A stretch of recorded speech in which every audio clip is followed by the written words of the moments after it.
Ja, dames en heren, bij ons aangeschoven is niemand minder dan Adam Kokesh. En from now on I'm going to talk English.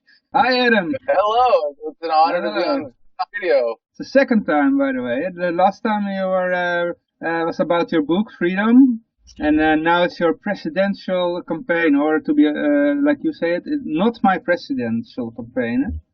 Yeah, I'm glad that you pointed out that way and started with that, because every time I have to introduce myself as a presidential candidate, I throw up in my mouth a little bit, because you really have to be some kind of psychopath to want to be president of the United States, to wield this power over other people, to think that you can somehow be uncorrupted by power and be a kinder, gentler ruler. It's absurd. And so it is true that I am technically running for president of the United States, but because my platform is to take the federal government through a peaceful, orderly, responsible bankruptcy process that would leave us with 50 independent states and, of course, up to 562 sovereign native nations, I'm really turning the federal election into a referendum on whether or not the federal government should exist rather than running for president. I'm going to be resigning on day one from the presidency to become custodian of the federal government.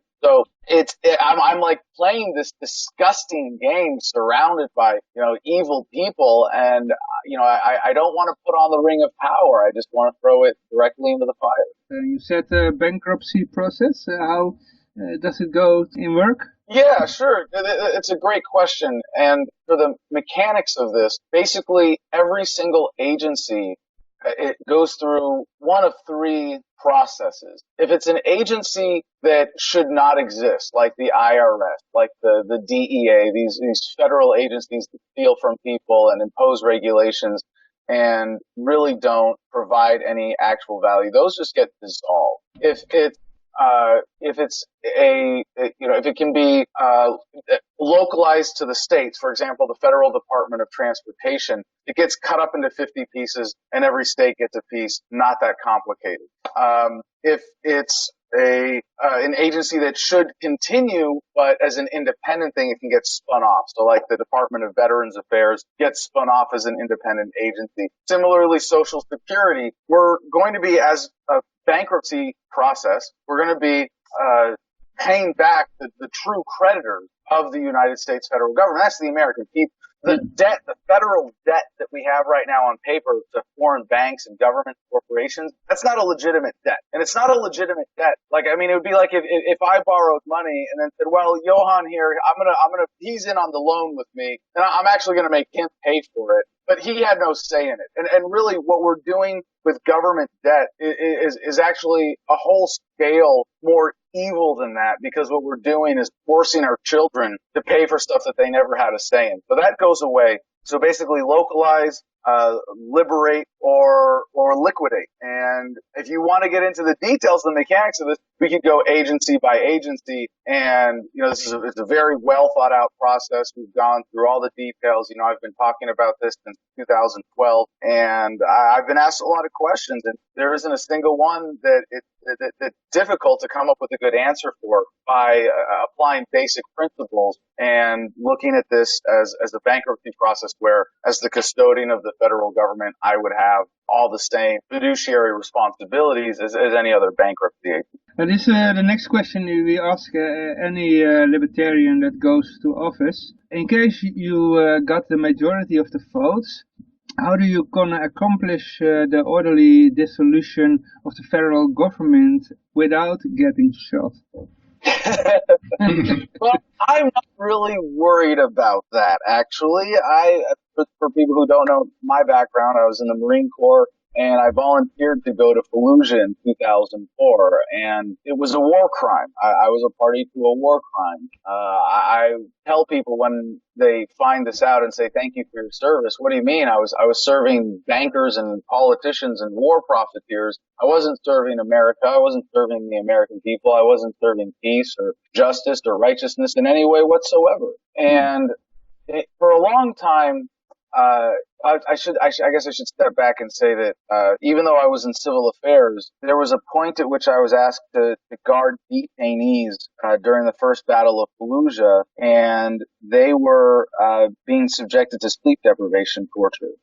And as part of my shift, I was asked to continue that sleep deprivation. And aside from the general evil of the war crime that I was a part of, there was a sense that I had when I got back of wanting to do pet for that my activism with Iraq Veterans Against the War was in many ways motivated not by a sense of guilt, but by a sense of wanting to make things right for the wrongs that I had committed. And it took me a long time to sort of shift out of that mentality. And I see it now as more of an attitude of service and sacrifice and, what it really means to be a warrior, not a soldier. Because a warrior is someone who's willing to put their life on the line to do what is right, to stand up for justice. A soldier is just someone who follows orders in a government military. And there's some overlap, and you might be both. There's a real important distinction here. And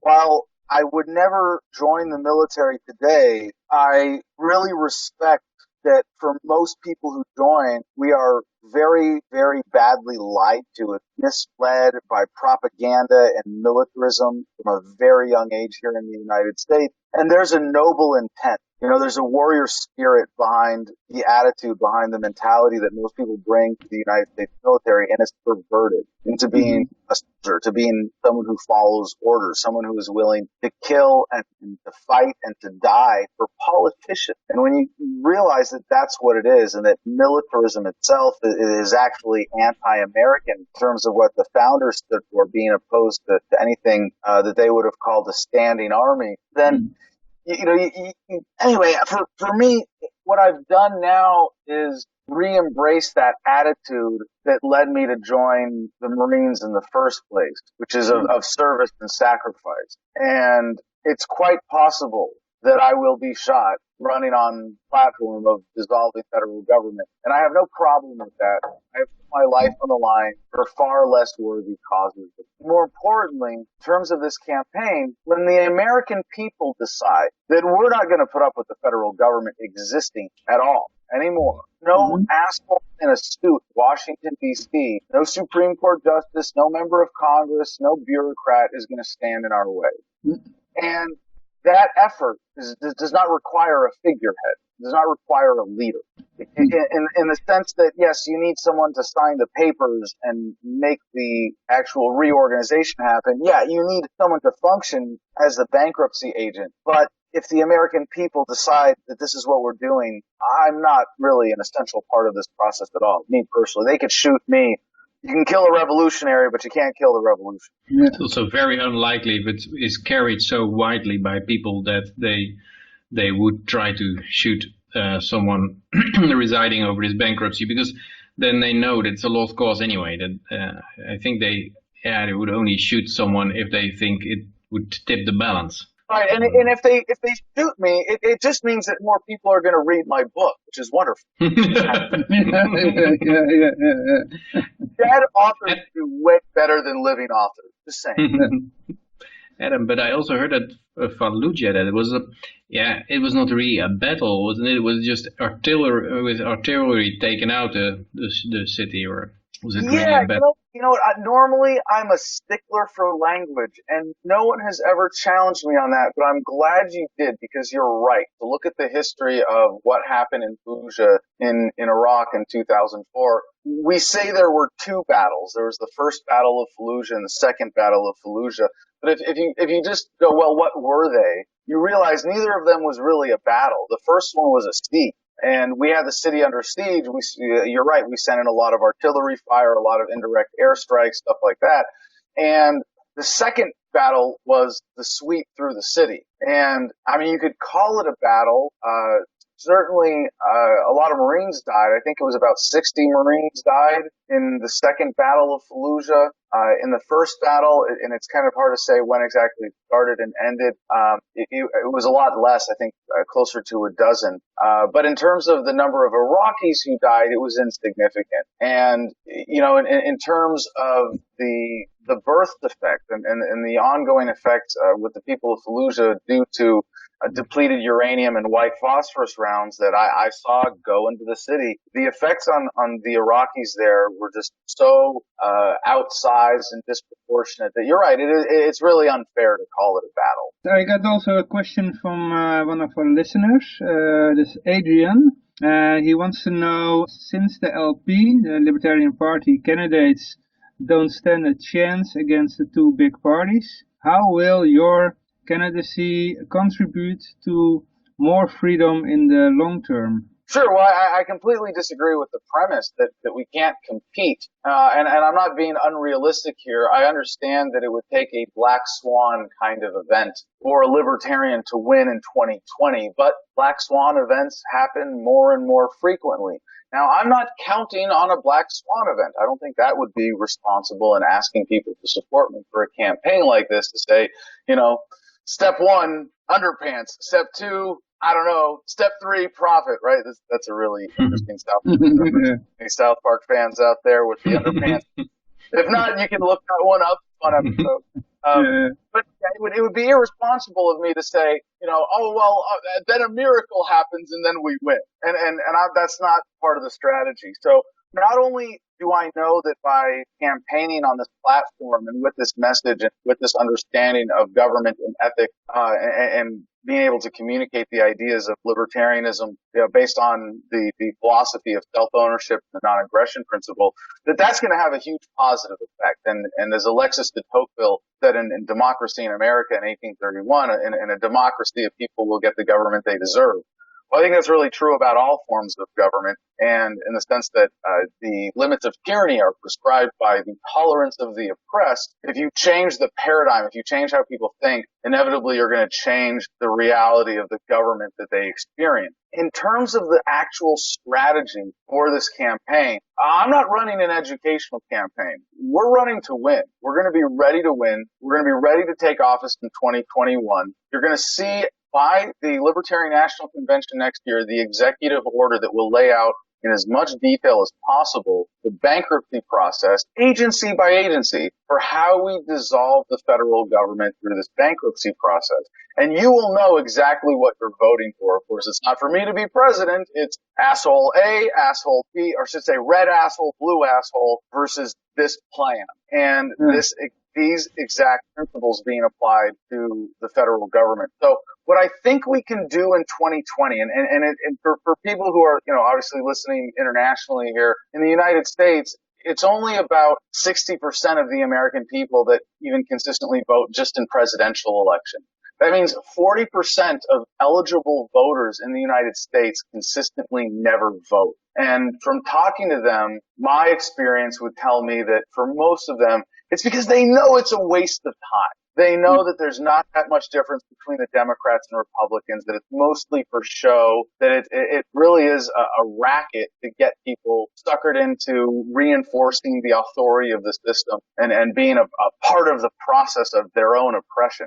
And when I've talked to them and said, this is my platform, they go, whoa, you just gave me a reason to start voting.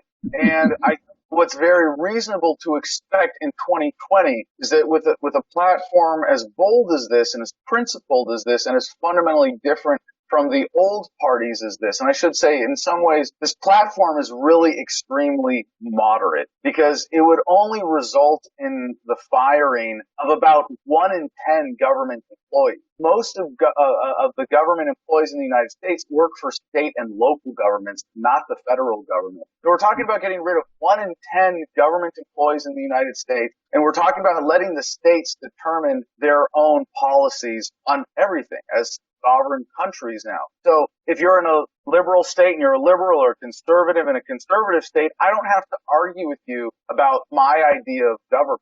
I can say, look, you can have that. You're going to have a state government experience that's more in line with your needs and your beliefs and your culture than when you're all forced into this federal system. And the cool thing about this is that this idea of localization is the cure for polarization. And I don't know how it is in the Netherlands, but in the United States, there's this disgusting trend of polarization now where, if you're a liberal and you meet a conservative on the street, you have to see each other as enemies because you have to fight over the singular system. But when government is localized, you can meet each other as friends, as fellow Americans who are united in freedom instead of being united under a single central government, and be able to talk to someone and say, well, that's interesting. I disagree, but I really respect your ability and your right to live differently from me, to live that way. And I want you to have that right. And that fundamental shift is so important that I think if we can get 10% in 2020, that sets us up to win in 24 or 28. And regardless, I will keep running on this platform as long as I have the support until the federal government of the United States of America ceases to exist. Yeah. But there's to be a devil's advocate to strategize from the other side. You say, yeah, the federal government, I'm going to dissolve it. And I mean, George W. Bush was also someone who was more or less elected on, I don't even know where foreign countries are. I don't want to get involved in anything. The United States is good enough for me. And then you get a terrorist attack.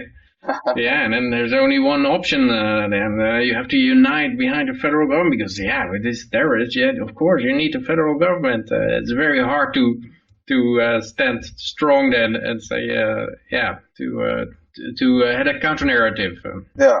Well, governments have gotten away with false flags and using relatively isolated incidents or small attacks to create large-scale wars for centuries. That's just part of the MO, part of the racket that is war.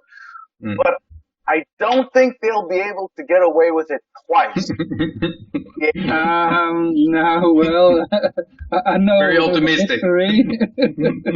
Well, no, it's not just optimistic. It's actually very realistic. It would be unrealistically pessimistic to say that we're going to have more large-scale wars. And if you read the mainstream news too much, obviously, Thomas Jefferson, a person who reads nothing as uninformed, a person who reads newspapers is misinformed. And in that sense, if you're in if it bleeds, it leads kind of media, it might be tempting to see the world as getting more and more violent. But I'm sorry, facts don't care about your feelings. And the fact is, we are living in the most peaceful times in human history. And not only that, human violence is historically on the decline. And I don't mean like historically right now or we're in a trend of decline. I mean that this is the course of human progress over history. And this isn't my assessment. I'm talking about the work of Professor Steven Pinker at Harvard University, who I highly recommend his TED Talk on the subject. If you want to go look it up, Steven Pinker.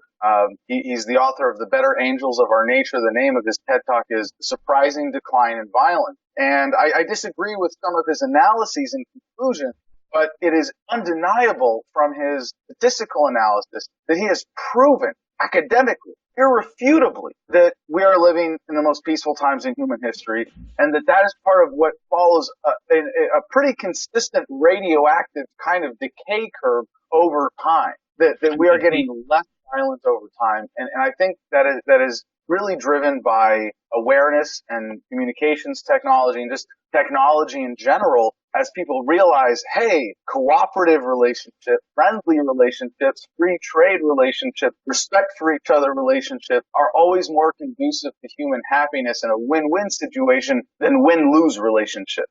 And we're learning to get along with each other better over time. We're learning to trade better. We're learning to respect each other and understand each other better.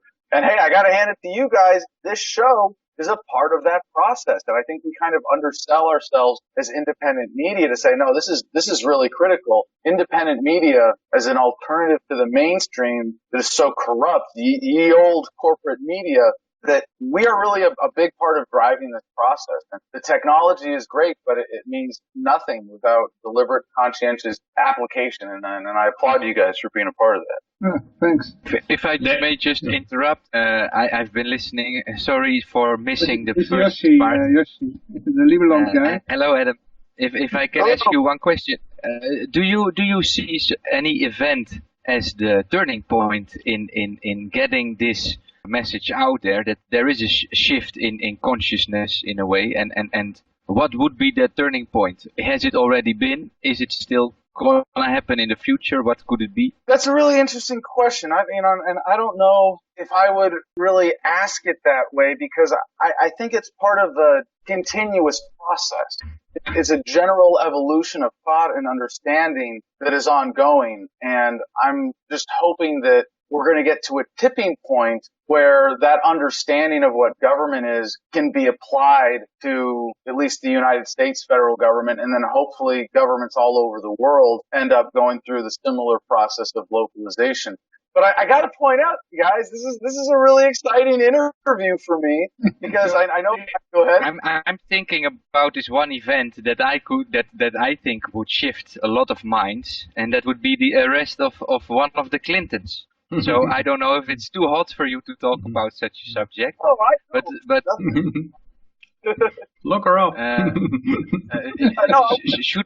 Should we wait for something like that to happen, or is there something else that we can do besides making our weekly news show, having interviews with guys like you, developing crypto coins, talking about new information structures that can be used? You know, should we just wait for this event, or should we? I don't know. It's do you have a good suggestion for us to spend our time even better in achieving that goal of enlightening people with different knowledge? I do. I just saw a meme today that on Instagram that you reminded me of with that question, and the meme said, do you ever wonder what you would have been doing during the Holocaust or slavery or Jim Crow or the Civil War? And I think it names a couple other major historical tragedies. And then it says, the answer is what you would be doing right now. And that's why I applaud you guys, because you recognize that there is a massive injustice in the world and that you want to do something about it. So you mentioned the arrest of Hillary Clinton, and I'm all for it. Lock her up. Yeah, absolutely. But I don't think... Or the husband can be both. And Trump and Obama. The worst Bush punishment, lock them up together. Exactly. Yeah, you got to lock up Trump. You know, and I mean, you keep going and going and going, and I don't think that's the answer. Not only that it's not necessary, you know, and I'm generally really committed to the idea of justice as opposed to punishment. And, you know, justice for Hillary Clinton would be having not locking her up and letting her keep her money. It would be taking all of her ill-gotten gains, if you could say who they could go back to, compensation for all of her victims. And, you know, same thing with Bill. Locking them up doesn't really serve justice in that sense. But yeah, in the current paradigm, I've no problem. Lock her up, sure. I wouldn't lose any sleep over seeing Hillary Clinton in jail. But I don't think that would do it in terms of a turning point. I don't think it would just antagonize the other side, and then you get right. Get more. Exactly. And if anything, it reinforces statism. It gets people to think, yes, government serves justice, when nothing could be further from the truth, because it's actually the opposite. Government is an unethical, violent institution, fundamentally based on violating people's rights. So you say, what is this turning point? And that's what I was going to say. I'm so excited for this interview, because even though I've done your show bankruptcy is always the turning point for all empires. Bankruptcy. Yeah, yes, in a sense, right. You look at the Roman Empire; it was really primarily financial dynamic, flipping of coins that led to the death spin of the Roman Empire. But this interview that we're doing right now is the first international interview that I have done since we formally announced the campaign last year, and I'm not allowed to say very much about it directly because of legal considerations here in the United States. You know, I'm not allowed to ask for I'm not allowed to accept donation from foreign nationals. If you're not a U.S. citizen, you are not allowed to donate to my campaign and help us end the federal government that way. But I imagine, I would guess from my experience, again, maybe not so much in the Netherlands, perhaps as in the Middle East, but I would imagine that there are a lot of people outside of the United States who would prefer that the federal government did it. Yeah, and how can they support you? Well, like I said, in a very careful legal sense, and I'm not a lawyer, so I'm not trying to. Let me guess. They can go to your website and find out the crypto addresses of several coins that they can send to you. or perhaps Well, do it the old-fashioned way, PayPal? So I have my media operation, Adam versus the Man. I have my website for financial support for my activism generally called the freedom.fund. And I'm sure our responsible show host will include all of the appropriate links here, where we have wallets listed for Bitcoin Cash, Bitcoin, Dash, Smart Cash, and of course Dogecoin, because you can't leave out the Doge. And we well, of course, freedom of speech, right? We respect, generally speaking, freedom of speech for foreigners in the United States as well. And on the internet, there's really nothing they can do to stop you, as you know. I'll put it like this. I would love to see people from outside of the United States tell the American people how the federal government of the United States of America has negatively impacted their life. I would like the American people to really know the cost of war, of financial manipulation, of the economic bullying that the federal government has engaged in throughout the world, of all of the poverty that has been created in third world countries because of the United States federal government imperial policies. I would love to see that voice be heard. And I think this campaign, because of this platform, gives the rest of the world a unique gateway and an opportunity to tell the American people, yeah, America, please stop doing this federal government thing. This is literally killing us. This is destroying lives all over the world. I mean, you know how bad it is in the United States, but outside of your borders, it gets a lot worse. And, people outside of the United States engaged in the conversation and helping us out that way and raise the awareness to the American people about all of the negative effects. And I would hope, one of the things I've learned from traveling around the world is that the American people are actually uniquely trusting of government in the mainstream media. It's like as citizens of the empire, we have to be more propagandized than anyone else.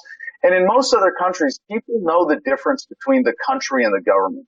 People know the difference between the truth and what the mainstream media tells them. And I would love to see that shift in awareness happen in the United States. So I hope, again, that my campaign, this platform, can provide an opportunity for people all over the world who understand that we would all be a lot better off without the federal government to make their voices heard in the American political conversation. Adam, about your donation question, you know that it's allowed for people to just send you a message, and you can add a message to a crypto donation. Yes, of course. To the text message, and that's a way to communicate to you and back. So free speech. You're doing nothing illegal if you're asked to communicate with people through Bitcoin Cash, for example. We don't even have to be that covert about it. If you guys want to you can email me directly. It's a lot easier. Adam@thefreedomline.com. It's about donation. It's about the donation. Well, Adam, I will definitely send you an email. Maybe you can type the email again in the chat, because I have a small suggestion as well. I run with this borderless, censorship-resistant crypto coin. I wanted to say so many more words there, but crypto coin for the Netherlands, EFL. And we have done some crowdfundings already on this show. So if you have a question to the Dutch audience, I suggest that you write a tweet with the EFL address, for example. And I think some Dutch people might give you these suggestions. So I'm going to send you an email. Hopefully one day we will see that tweet. Awesome. Although I don't think that a lot of people outside the United States also, they are quite frequently mix up the government and the country also. And I think especially in Eastern Europe, a lot of people see the United States still as the old United States. That I think the United States, of course, has a tradition in liberty, and it was born in a very limited way with very much protections against government overreach. And I think a lot of foreigners also still have that idea of the United States in their head, even though in the news they're fighting 8 wars simultaneously, and they go the general way of any empire is just a endless amount of overstretched wars. that bankrupts them. Yeah, no, you're right to point that out. And I'm sorry if I used oversimplified language there. I just think that the shift is more that way. And you're very right that Europe in particular, as a very government heavy area, has really succumbed to a lot of those lies of statism, where people that lead people to not being able to tell the difference between the concept of a country and a national government. Yeah, but I had some other questions. Also, this one about your campaign. Can you tell us a little bit about your campaign? Sure. Well, it's really interesting because in the United States, with the Libertarian Party, our primary is done entirely by about 1,000 delegates at the Libertarian National Convention, and that's in Austin, Texas next year. So I have to stay really focused on winning over delegates, recruiting delegates, making sure that my people are lined up to be delegates. And that's the focus of our fundraising is to support our people making the travel, getting the time off, covering their logistic costs to be able to come to Austin, of course, at the National Convention next year. So most of our fundraising effort has gone, is going towards that. And so far, that's been incredible. We have raised more than 10 times all other Libertarian presidential candidates combined. Big difference. You can go and verify this. Look at the FEC website. We've raised, I believe it's a little over $180,000. I know it's something over $180,000 already. And I hate to say this because it really is a sad state of the Libertarian Party that we don't have more fundraising happening at this point. I mean, if anything, you look at what the Democrats and Republicans are raising. For me to say, yeah, we raised $180,000, it's insignificant almost. And, the other Libertarian candidates having not raised even, a total of $18,000 is kind of sad. And I really wish that we had, more Libertarians engaged in the political process. And I understand why they're not. We have for the last 3 cycles nominated not quite Libertarians with the Libertarian Party. It's Where's Aleppo? Bake that cake. Oh, God, yeah, you guys know the story. How about that? So it's turned a lot of people off the Libertarian Party, which is a shame because those candidates were not elected by the base of the Libertarian Party. They were elected by people who came in at the last minute specifically to support those candidates at the National Convention. Basically, you could call it a Republican takeover of the Libertarian Party that happens every 4 years when we leave all these empty delegate slots and they just fill them up with their people and then they walk away with the nomination. And a lot of libertarians in the United States end up being completely turned off from politics in the process. And I always say, you know what? It's cool. You don't do politics. Politics will keep doing you. And it's time we stand up and fight back. And there are enough of us now that we can stand together on this. So in terms of the other campaign, it's like we have 2 campaigns going simultaneously. There's, the general population outreach, doing interviews, just getting the word out through social media, everything else that my team is doing in incredible work and getting the message out there, reaching the general public. And even on that, it's incredible. I mean, the thing I hear from people more than anything else is, I don't vote, but I'll come out and vote for that. Yeah, there's also this other question, it came from you, Peter, about social media ban and censorship, YouTube. Yeah, I was wondering in this, you see a lot of people being banned from Facebook or Twitter, or if you say a man is not a woman on Twitter nowadays, you're already thrown off. A lot of conservative people being thrown off. Yeah, how will you plan to deal with that? Also, I think you can even lose your bank account nowadays in the United States because of your political views. Yeah. It's funny in my case because the censorship that I have faced has been very overt mostly. And I didn't even think about the bank account connection, but I recently lost my bank account without being given any explanation that was legitimate. They said it was my personal bank account with USAA, which is a bank typically for military and veterans. They said I was using my personal account for business purposes, and they shut it down. And I was like, I'm getting income from personal entrepreneurship. Is that a business use? And I didn't get there's no warning, just out of the blue. All one day, my account closed. There was nothing I could do. I had to start a new bank account somewhere else. And I really don't trust banks. This is one of the reasons I'm such a a big fan of cryptocurrency. And I've had stuff taken down on Facebook, more times than I can count. I've been in the penalty box on Facebook a handful of times. On Twitter, a lot of people tell me after doing the statistical analysis of, you've got 54,000 followers and this is what you're getting for your tweet action, that I'm shadow banned on Twitter, that they, keep my tweet suppressed.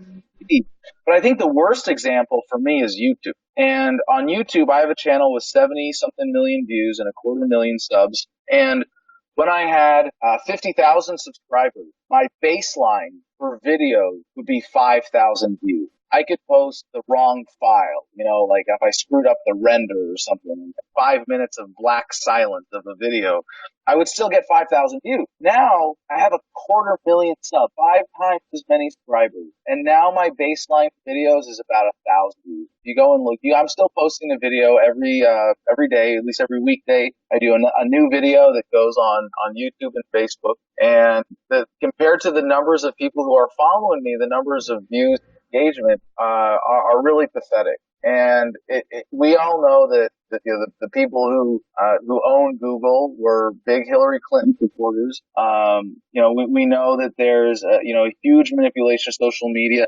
Now the thing about conservatives being censored, I think that's actually kind of a distraction, right? Because we know that conservatives and liberals fundamentally, or at least Democrats and Republicans who pretend to be liberals and conservatives, they're all in bed with the same big businesses, the same banks, the same, deep state. They support the same establishment. And when they fight amongst themselves, it's to provide the illusion to the American people that there's a real contest. That there's a real discussion going on. We're not going law. It's not just some autocracy. There's a real conversation and ideas the idea that conservatives are getting censored more than liberals on social media is probably correct. I'm not going to dispute that, but I think the bigger purpose of it is so that you don't even notice that libertarians are being completely shut out of the country. Yeah, and Antifa keeps his account still open. Hold on, I'm sorry. I did everything except answer your question there. Okay. That's it. How are you going to solve it? So really the answer is just going underground to keep, working directly with people one-on-one. And our message is going viral in ways that surprise me every day. I mean, I hear feedback. Oh, someone at the bus stop told me about your campaign, or, I saw this interview that you did. And so a big part of the focus for me has also been media out. And we have a great media team that not only handles arranging for interviews, but goes out and asks other media outlets to interview me. And the only mainstream media interview I've had, I think the entire campaign, was Judge Napolitano on Fox News. But that doesn't count. Yeah, right. I sort of barely mainstream, right? Yeah. I'm seeing 2 interviews a day now on average with independent media out, mostly small, medium-sized operations.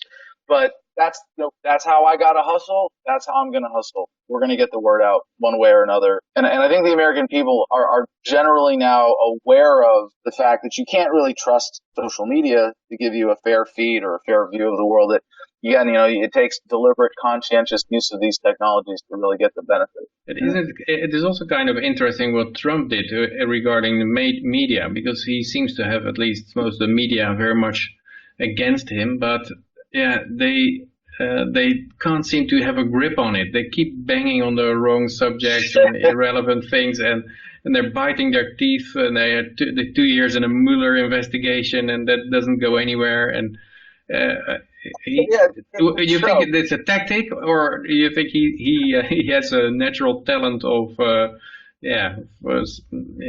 distracting them or focusing them on the wrong things? Two things I got to say about that. First of all, if the media is attacking you, they are giving you attention and free publicity. It doesn't mean they don't like you. And in that sense, the media loves Trump because they bring more attention. He brings more attention, more dramatic stories, more controversy, more readership, and they get more money as a result of covering Trump. Now, in the Republican primary in 2016, when Trump started getting traction, the media jumped all over him and created this narrative, oh, the media hates Donald Trump. Well, no, you don't talk about people who you hate. You ignore them. And that's what they're doing to me. And for Donald Trump, I don't dislike him personally. You know, I dislike his policies. I dislike his attitude towards a lot of people and things and government, of course. But I do appreciate one thing I really do like about Trump, aside from the natural skin tone of his eyelid, is that he has actually, in some meaningful ways, challenged the media and on a regular basis challenges them and trash talks and that. But what you don't see him doing is really talking about solutions or actively supporting independent media. And he's done some of that, so I don't want to say like absolute or anything on that count. But more importantly, Donald Trump made this one of the central issues of his campaign. And I don't want him to be able to take credit for your work, for my work, for the work of Alex Jones, Cenk Uygur, and so many other independent media people who have done incredible work over the last 20 years to get America to the point where you can't win the presidency without challenging the media at some point. So I don't. And much of this alternative media were already talking about Epstein, for example, like 15 years ago. And they had all the same details. And now the Miami Herald comes out with the same facts, and they're lauded for their dogged journalism. And it's amazing how that works. Oh, geez. Well, maybe that's what it'll take. 15 years later, the mainstream media will pick up this conversation. I don't think it's going to take that. I don't think it's going to take that long. I'm a big techno optimist, and aside from Moore's law, you know, computing technology doubling every 18 months, the general human experience of technology is following an exponential growth curve. And the acceleration that we're going through right now is unlike anything humanity has ever experienced. So the acceleration of this means that whatever progress that we get from technology, and again, we get more aware, we get more compassionate, we get more knowledgeable, we have more capabilities. The value of 1 hour of human labor in terms of how much quality of life it produces just goes up and up and up. And if you look at, you say the last 20 years, there's been a lot of change, but the change that humanity has experienced over the last 20 years is equivalent to the change that we've experienced over the 200 years prior to that. And the 2,000 years prior to that, and the 20,000 years, and the 200,000 years. And you go, whoa, holy crap, you're right. Well, let's go back to the present for a second. That means that this change is going to occur again in the next 2 years, and then the next 2 months, and then the next 2 weeks, and then the next 2 days, and then the next 2 hours, and then the next 2 minutes. That's the world that we are on the verge of, where change in terms of technologically driven progress is going to be so fast that the human mind can't keep up with it. But is that always a good thing? I think in China they also have like a whole kind of security grid, and your facial recognition everywhere, and you get social credit points, and then you cannot go to on a airplane. Or there's also technology can bring a lot of liberty, and maybe crypto is the way, and distributed social networks. Maybe if the regular social media drive everyone off their platforms, then there you will have distributed, decentralized social media.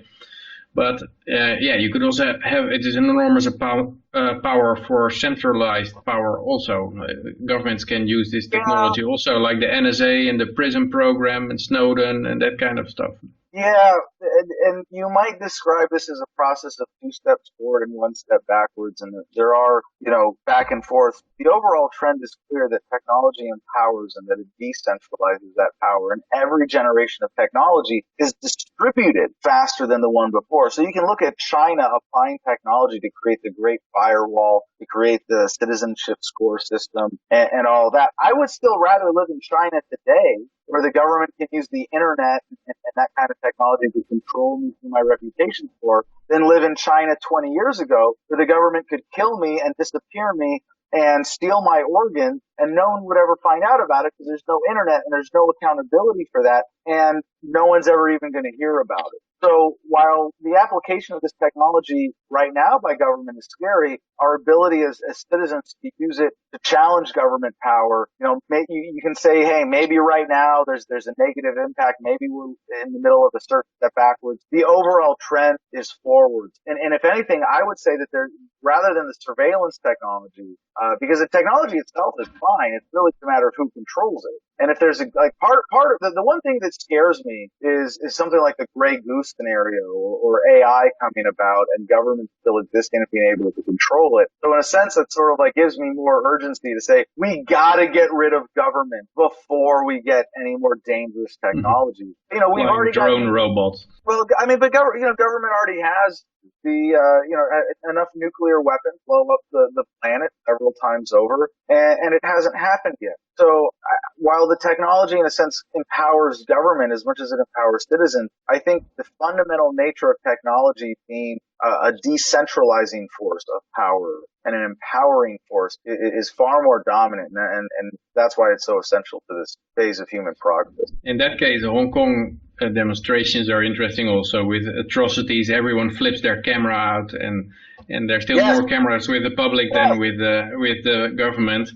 And the daylight is disastrous for them. If you show how they operate, then they lose. They have to keep in secrecy. That's why I think these wars also, they learned from Vietnam War that you have to keep journalists out or have them embedded or something, but don't show any corpses or explosions or keep that away. But that is harder and harder with the proliferation of cameras. Yes, exactly. And regardless, I say that, it requires deliberate conscientious use. And sometimes I wonder, even if everybody who cared disappeared, would humanity still progress? And that's why I look at blockchain technology. I look at, cryptocurrency, Bitcoin especially, as a force that's just rendering government obsolete. I mean, you guys know the evils of the Federal Reserve System and monetary policy and central banks and all of that. But do we need to educate everybody about how evil central banks are?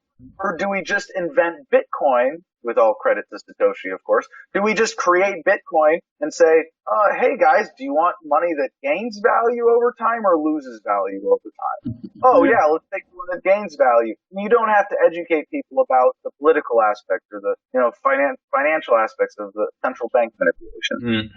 Yeah, they shrug their shoulders if you start about central banking because it's a lot of zeros and they don't understand or want to understand. They don't see how it's relevant for them. When they see some financial success from investing in cryptocurrency, then they also want it as well.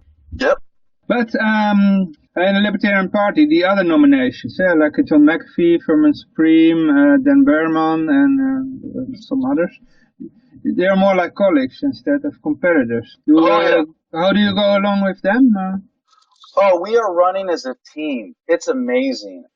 Pretty much everybody who's running even a halfway serious campaign for the Libertarian Party nomination for president, at least enough to get around to the debates that we've had at state conventions so far. I love all of them.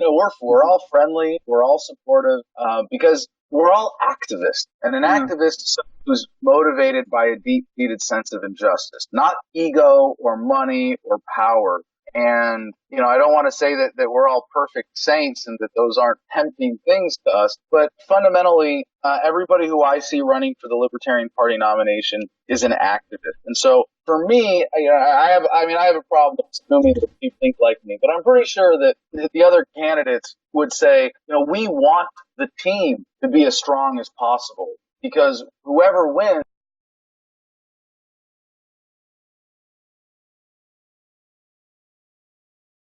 is going to need a strong team behind them. And we care about the movement more than we care about ourselves. We are willing to take risks for the cause of justice. And so I know that if something were to happen to me, I want the Libertarian Party to have as strong of a candidate as possible, even if it's not me. And so I've made a very careful, I should say deliberate effort to support the other candidates as much as I can. When they tweet stuff or want me to share it, I retweet it. When they want to, arrange interviews or debates or anything, I always want to help facilitate that and build them up. Max Abramson is another great candidate who just reached out to me, who wanted to set up an interview as a debate specifically on the Dallas Accord. And if anybody wants, I don't want to explain it because it's such an esoteric kind of Libertarian Party thing, but if anybody wants to look at the Dallas Accord, it's a fun part of the Libertarian Party history. And anytime I do an interview, my press secretary sends the host an email afterwards that says, "Thanks for doing that. Please consider interviewing these other libertarian candidates." And so I'm helping get more media exposure as well. And this has been one of the most pleasant surprises of this campaign, is feeling like we're a team and being able to welcome people.